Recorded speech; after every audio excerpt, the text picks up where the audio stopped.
Hello दोस्तों, स्वागत है आपका स्टडी पॉइंट बाड़मेर के यूट्यूब चैनल पर। दोस्तों, जैसा कि मैंने 1000 एमसीक्यू क्वेश्चन की एक सीरीज स्टार्ट की थी बीएससी नर्सिंग एंट्रेंस एग्ज़ाम के लिए, और जैसा कि मैंने लास्ट वीडियो में आपको बताया कि नोटिफिकेशन आ चुका है, अब आप लोग अपनी तैयारी में लग जाओ। तो उसी कड़ी में आज नेक्स्ट वीडियो में हम बात करेंगे एसी अल्टरनेटिंग करंट, प्रत्यावर्ती धारा के सवाल। आज का जो हमारा क्लास रहेगा उसमें हमारा जो डिस्कशन रहेगा वो डिस्कशन अल्टरनेटिंग करंट, प्रत्यावर्ती धारा, एसी प्रत्यावर्ती धारा को लेकर रहेगा। तो उसी की हम बात करते हैं, शुरुआत करते हैं अपने सवालों की। वीडियो को ज़्यादा से ज़्यादा क्या करना है, लाइक करना है, शेयर करना है, चैनल को क्या करना है, सब्सक्राइब करना।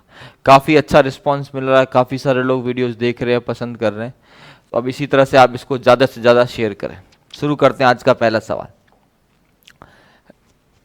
एक एलसीआर परिपथ में अनुनाद प्रस्तुत होता है जब व्यंजकों के जब जब व्यंजकों के अर्थ को सामान्य अर्थ लीजिए। मतलब क्या बोला है कि अनुनाद की कंडीशन क्या होगी। यहाँ डब्लू है ना, वो डब्लू, ये थोड़ा सा ओमेगा को मैंने डब्लू ले लिया है, ठीक है ना। तो किस कंडीशन के अंदर अनुनाद होता है, सवाल है कि अनुनाद की कंडीशन क्या है। वो कंडीशन यहाँ आपको पूछ रहा है कि किस कंडीशन में अनुनाद प्रस्तुत होता है।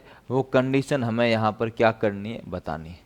तो आपको पता है ओमेगा कब हो, अनुनाद कब होगा, जब आपको पता है एक्सएल बराबर क्या होता है, एक्सी होता है। एक्सएल बराबर क्या होता है, एक्सी। क्या हो जाएगा, ओमेगा एल बराबर 1 क्या होगा, ओमेगा सी। कौन सा ऑप्शन हो जाएगा, ए ऑप्शन। तो हमारा आंसर क्या होगा, ए ऑप्शन। अनुनाद की कंडीशन में एक्सएल और एक्सी, ध्यान रखना, प्रेरकीय प्रतिघात और धारितीय प्रतिघात आपस में क्या होने चाहिए, बराबर होने चाहिए, ध्यान रखना। तो इसका आंसर ए हो जाएगा, ऑप्शन नंबर ए। अगले सवाल की अगर हम बात करें, क्वेश्चन नंबर 2। प्रत्यावर्ती धारा परिपथ के एलसीआर श्रेणी संयोजन में वोल्टेज प्रत्येक एलसीआर घटक में 50 वोल्ट है। वोल्टेज एलसी संयोजन के बीच होगा। मतलब क्या बोल रहा है, एलसीआर प्रत्येक के सिरों पर वोल्टेज कितना है, 50 वोल्ट है।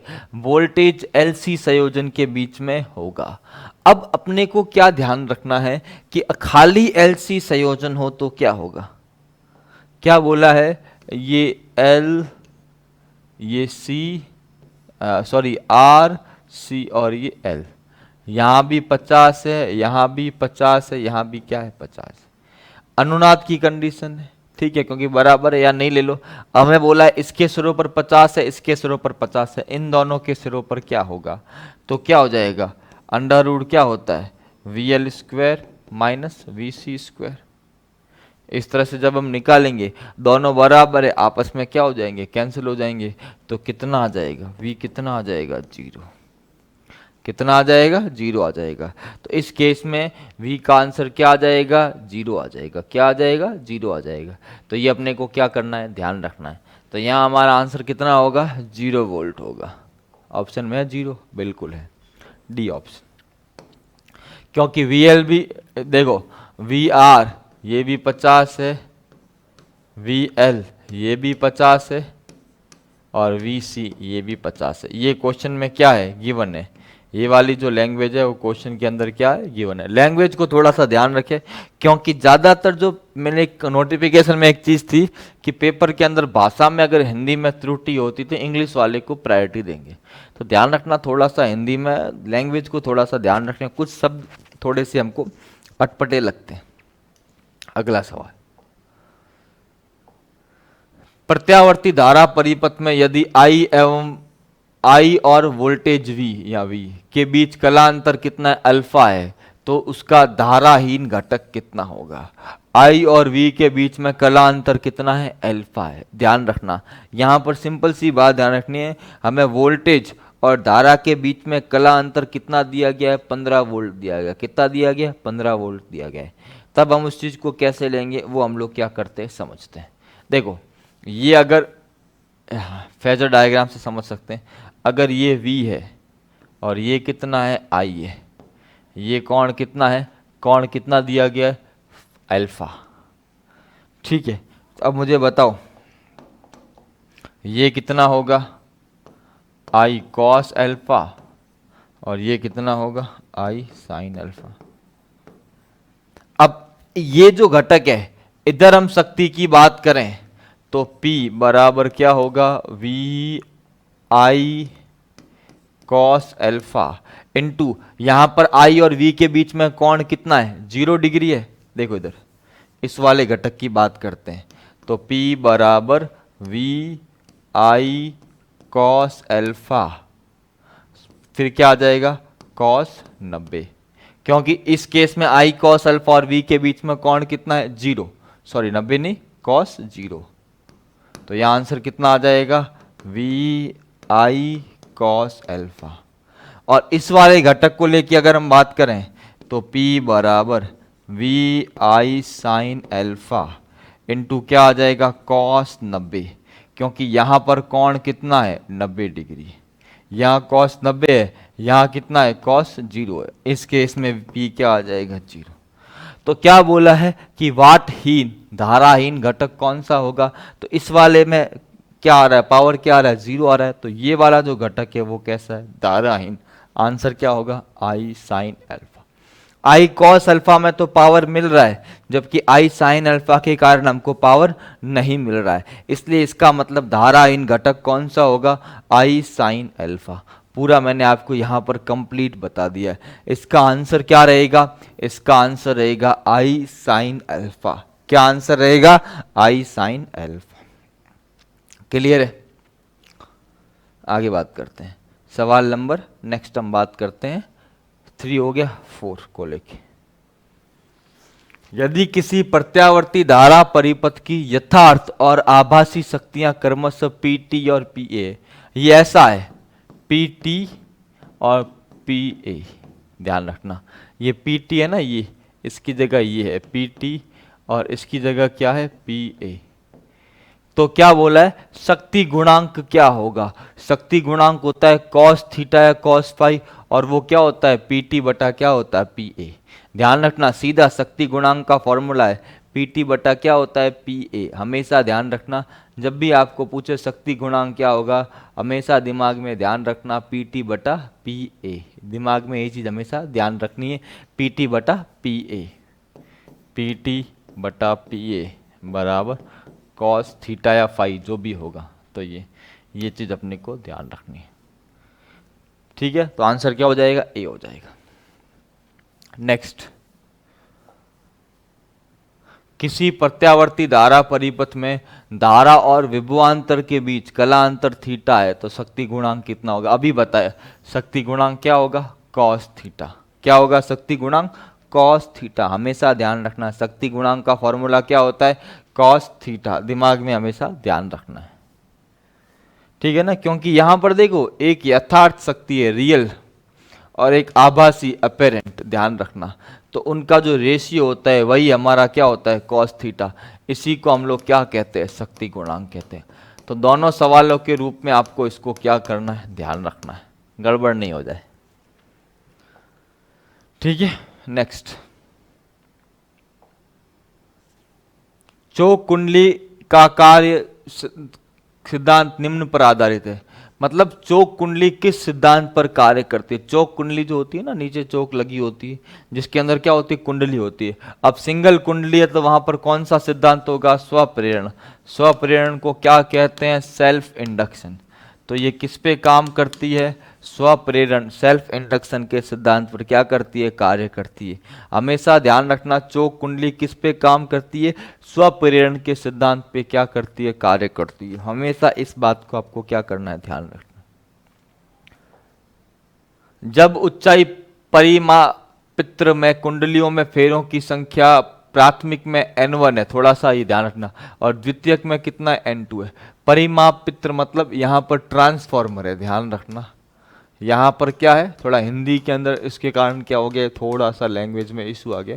ट्रांसफॉर्मर में फेरों की संख्या पहले में n1 है और दूसरे में क्या है, n2 है। कौन सा ट्रांसफॉर्मर, ऊंचाई। ऊंचाई का मतलब होता है स्टेप अप। ऊंचाई का मतलब क्या होता है, स्टेप अप। ऊंचाई ट्रांसफार्मर का मतलब क्या होता है? Step up. Step up transformer के अंदर प्राथमिक कुंडली में फेरों की संख्या कितनी? N1 और द्वितीय कुंडली में कितनी? N2। तो आपको पता है कि अगर वो वोल्टता को बढ़ाएगा तो द्वितीयक में फेरों की संख्या प्राथमिक से क्या होगी? ज्यादा होगी।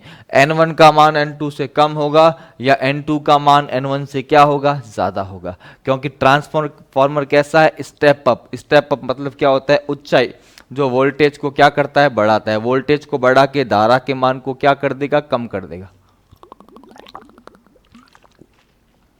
आगे बात करते हैं। Question number 8। एसी धारा का समीकरण है I बराबर 50 साइन 100t। होता क्या है? ओमेगा टी होता है, आवर्ती होगी। तो यहां से आपको ओमेगा का मान कितना है? 100। ओमेगा बराबर क्या होता है? 2 पाई एफ बराबर 100। तो एफ बराबर क्या होगा? 100 बटा 2 पाई। 2 से कटेगा क्या आएगा? 50 बटा पाई। यूनिट क्या आएगा? हर्ट्ज। तो यहाँ ऑप्शन है 50 बटा पाई, बी ऑप्शन। आंसर क्या होगा? बी। क्योंकि आई बराबर आई नॉट साइन ओमेगा टी, ये तो सूत्र होता है। जब भी हम बात करते हैं सूत्र क्या होता है? आई बराबर आई नॉट साइन ओमेगा टी, उसी को लेके हम बात करेंगे। तो यहाँ से ये सूत्र क्या है? आई बराबर आई नॉट साइन ओमेगा टी।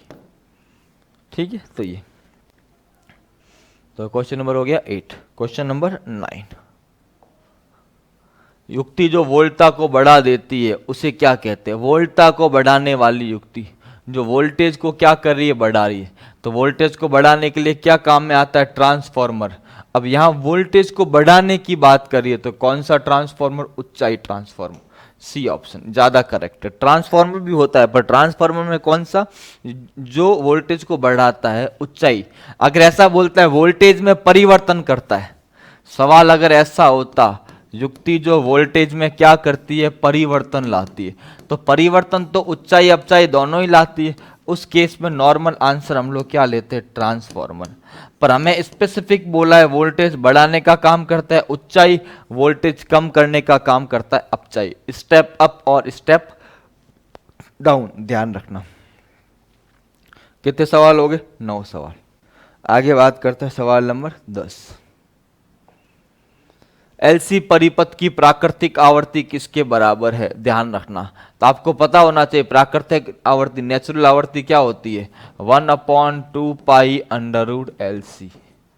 ध्यान रखना, नेचुरल आवर्ती किसके बराबर होती है? 1/2 पाई अंडर रूट LC। ये हमेशा दिमाग में ध्यान रखना है, ये हमारा फॉर्मूला हमें पता होना चाहिए कि इसकी नेचुरल आवर्ती ये होती है। ध्यान रखना।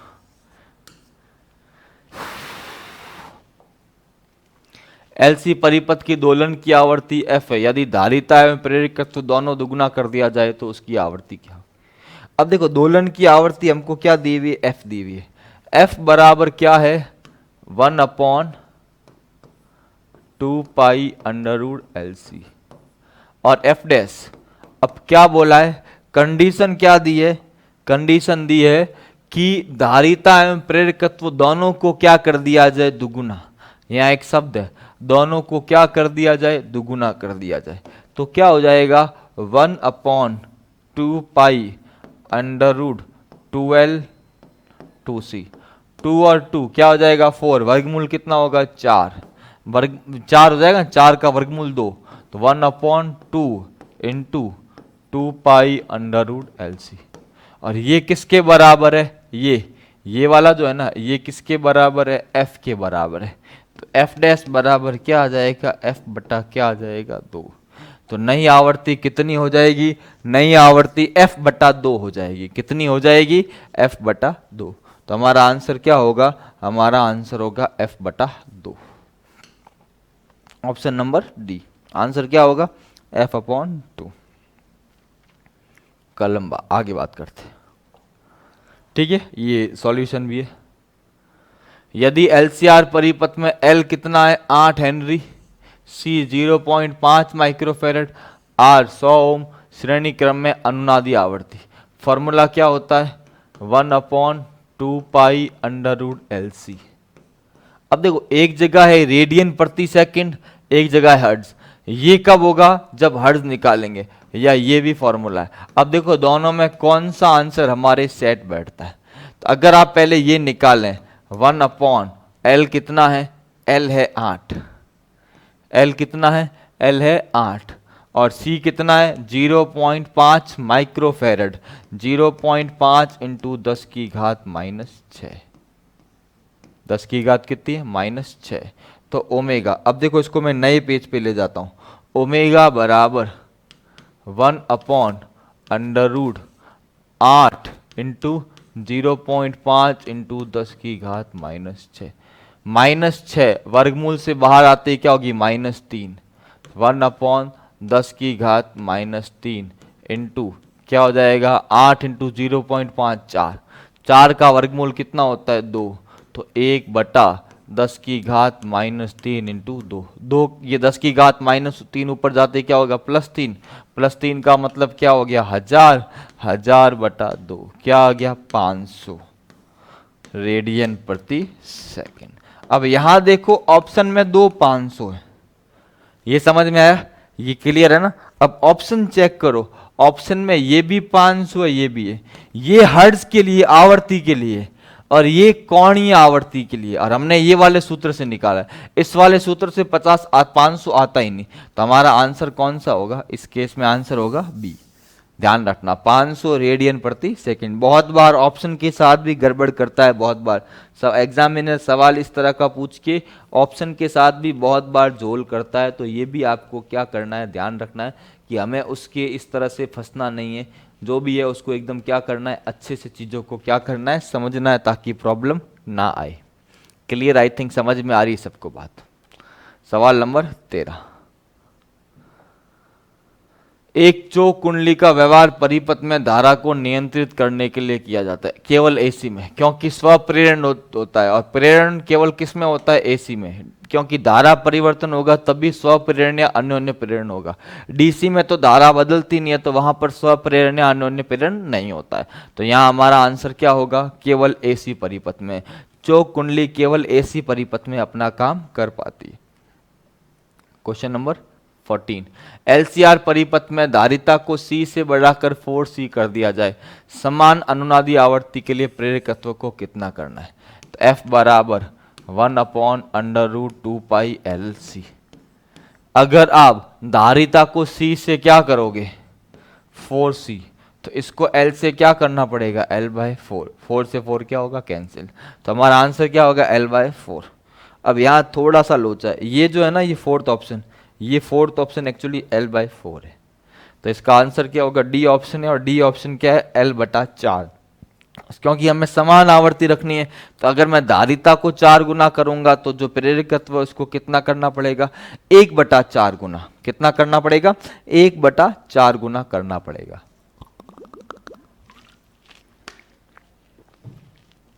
अगला सवाल, ट्रांसफार्मर के प्राथमिक व द्वितीयक कुंडली में फेरों की संख्या 1000 तथा 3000 है। 80 वोल्ट के एसी प्राथमिक कुंडली में आरोपित किया जाता है, तो द्वितीय कुंडली में प्रति फेरों में विभवांतर होगा। तो देखो प्राथमिक कुंडली में कितना है? 80 है। तो देखो N1/N2 बराबर V1/V2 कितना है? 1000/3000। और ये कितना है? 80/V2। ये कट गया 3 0 से, तो V2 कितना आ गया? 80 इंटू 3 कितना आ गया? 240 वोल्ट। तो यहां हमारा आंसर क्या होगा? 240 वोल्ट। क्योंकि फेरों की संख्या 3 गुना हो गई है, तो वोल्टता भी ऑटोमेटिक कितनी हो जाएगी? 3 गुना। तो हमारा आंसर कितना होगा? हमारा आंसर होगा 240 वोल्ट। कितना आंसर होगा? ध्यान रखना, 240 वोल्ट। ध्यान रखना, ठीक है ना? तो द्वितीय कुंडली में अब एक और चीज यहां ध्यान रखना, ठीक है? तो कितना होगा? एक बार सवाल को देख लेते हैं कि प्रति फेरे में कितना विभवांतर होगा। एक सवाल यहां पूछा है प्रति फेरे में। किसने पूछा है? प्रति फेरे में। तो ये टोटल है वो 240 वोल्ट है, वो कितने फेरों में? 3000 फेरों में। तो देखो यहां एक चीज और ध्यान रखना, प्रति फेरा विभवांतर। सवाल देखो कैसे घुमा रहा है, प्रति फेरा विभवांतर। तो टोटल 3000 फेरों में 240 है, तो प्रति फेरा कितना होगा? 240/3000। 0 से 0 अब ये 3 से कटेगा 8 बार, 3 से कटेगा 100 बार, क्या आ जाएगा 0.08 वोल्ट। देखो ऑप्शन में है 0.08 वोल्ट, तो ये डी ऑप्शन। तो यहां थोड़ा सा आपको आंसर चेंज करना पड़ेगा, डी ऑप्शन करना पड़ेगा 0.08 वोल्ट, क्योंकि यहां एक शब्द आ गया प्रति फेरा, एक शब्द क्या आ गया प्रति फेरा, तो उस शब्द के कारण यहां पर आंसर थोड़ा सा क्या हो गया, गलत गया, अब मतलब बदल गया। अगर मैं नहीं ध्यान देता तो पक्का गड़बड़ करके आता। तो ये सॉल्यूशन है, उसके आगे ये सॉल्यूशन। क्लियर है सबको, ये किसी को कोई दिक्कत नहीं है। सवाल नंबर 16 है। हाँ, अपचाई ट्रांसफॉर्मर बढ़ाता है। अपचाई ट्रांसफॉर्मर, अपचाई मतलब step down, step down, down का मतलब ये वोल्टेज को क्या करेगा, कम करेगा। वोल्टेज को कम करेगा तो करंट अपने आप क्या होगी, बढ़ जाएगी। धारा को क्या कर देगा, बढ़ा देगा। तो ये धारा को क्या करता है, बढ़ाता है। जो वोल्टेज को कम करता है वो धारा को ऑटोमेटिक क्या कर देगा, बढ़ा देगा। ये भी आपको क्या करना है, ध्यान रखना है, पता होना चाहिए। नेक्स्ट क्वेश्चन नंबर 16, एलसीआर परिपथ में धारा के महत्तम मान के लिए क्या होता है। किस स्थिति में धारा का महत्तम मान होता है, मतलब तो उसके लिए क्या होगा, अनुनादी स्थिति। अनुनादी स्थिति में क्या होता है, ओमेगा बराबर 1/√LC, या इसको लिख सकते हैं ओमेगा स्क्वायर बराबर 1/LC। तो यहां देखो है ऐसा कोई, ये वाला ओमेगा स्क्वायर बराबर LC नहीं, ओमेगा स्क्वायर बराबर 1/LC, ये भी नहीं है, ये भी नहीं। तो कौन सा ऑप्शन हो गया, बी। क्योंकि ओमेगा बराबर 1/√LC है, इसका स्क्वायर करेंगे तो स्क्वायर से रूट क्या हो जाएगा, कैंसिल हो जाएगा, कट जाएगा, ध्यान रखना। सवाल नंबर 18, एक श्रेणी क्रम परिपथ में RLC में वोल्टता कितनी है, VR, VL तथा VC है। तो AC स्रोत की वोल्टता होगी, तो आपको पता है √VR square plus VL minus VC का होल स्क्वायर। तो कौन सा ऑप्शन होगा, option number B, VR square plus VL minus VC का होल स्क्वायर। सीधा फॉर्मूला है, अनुनादी परिपथ होगा तो ये ऑटोमेटिक क्या हो जाएगा, 0 हो जाएगा। सवाल नंबर 19, प्रत्यावर्ती धारा का ऊष्मीय प्रभाव प्रमुखतः है जूल उष्मन। नाम क्या है, जूल उष्मन, ध्यान रखना। इसका आंसर क्या होगा, आंसर ए, जूल उष्मन। थियोरेटिकल सवाल है कि ये ऊष्मीय प्रभाव जूल के उष्मन प्रभाव पर आधारित है, ध्यान रखना। तो इसमें ये आपको क्या करना है, ध्यान रखना है, ठीक है। और अगले सवाल की बात करें, 20वें सवाल की अगर हम बात करें, लास्ट सवाल है हमारा, चौक कुंडली का शक्ति गुणांक कितना होता है। तो ध्यान रखना, चौक कुंडली का शक्ति गुणांक क्या होता है, 0 होता है। स्वप्रेरण के सिद्धांत पे काम करती है और इसका शक्ति गुणांक क्या होता है, 0 होता है, क्योंकि केवल क्या होता है, ये होता है। तो उस स्थिति में स्वप्रेरण, इसका जो शक्ति गुणांक है ऑटोमेटिक क्या होता है, 0। हमेशा ध्यान रखना है कि चौक कुंडली का शक्ति गुणांक क्या होता है, 0 होता है, ठीक है। तो आई थिंक सवाल आपके कंप्लीट हो गए, ठीक है। तो ये आज की क्लास यहीं हम समाप्त करते हैं। वीडियो को ज़्यादा से ज़्यादा लाइक करें, शेयर करें, चैनल को सब्सक्राइब करें। और मैंने सारा का, इससे पहले एक बीएससी नर्सिंग का जो नोटिफिकेशन आया है, फॉर्म भरने की तारीख 25 तारीख से स्टार्ट हो गई, वो वीडियो भी मैंने आपको बता दिया है, क्या सिलेबस है क्या नहीं है, उसी के अकॉर्डिंग मैं करवा रहा हूँ। लगभग मैं आपको 250 प्लस सवाल करवा चुका हूँ। मेरा टारगेट 1000 क्वेश्चन का, और वो मैं आपको करवाऊँगा। आपको वीडियो को ज़्यादा से ज़्यादा लाइक, शेयर और कमेंट करना है, जितना हो सके उसको ज़्यादा से ज़्यादा शेयर करना है, ठीक है। थैंक यू सो मच बच्चों, मिलते हैं अगली क्लास में।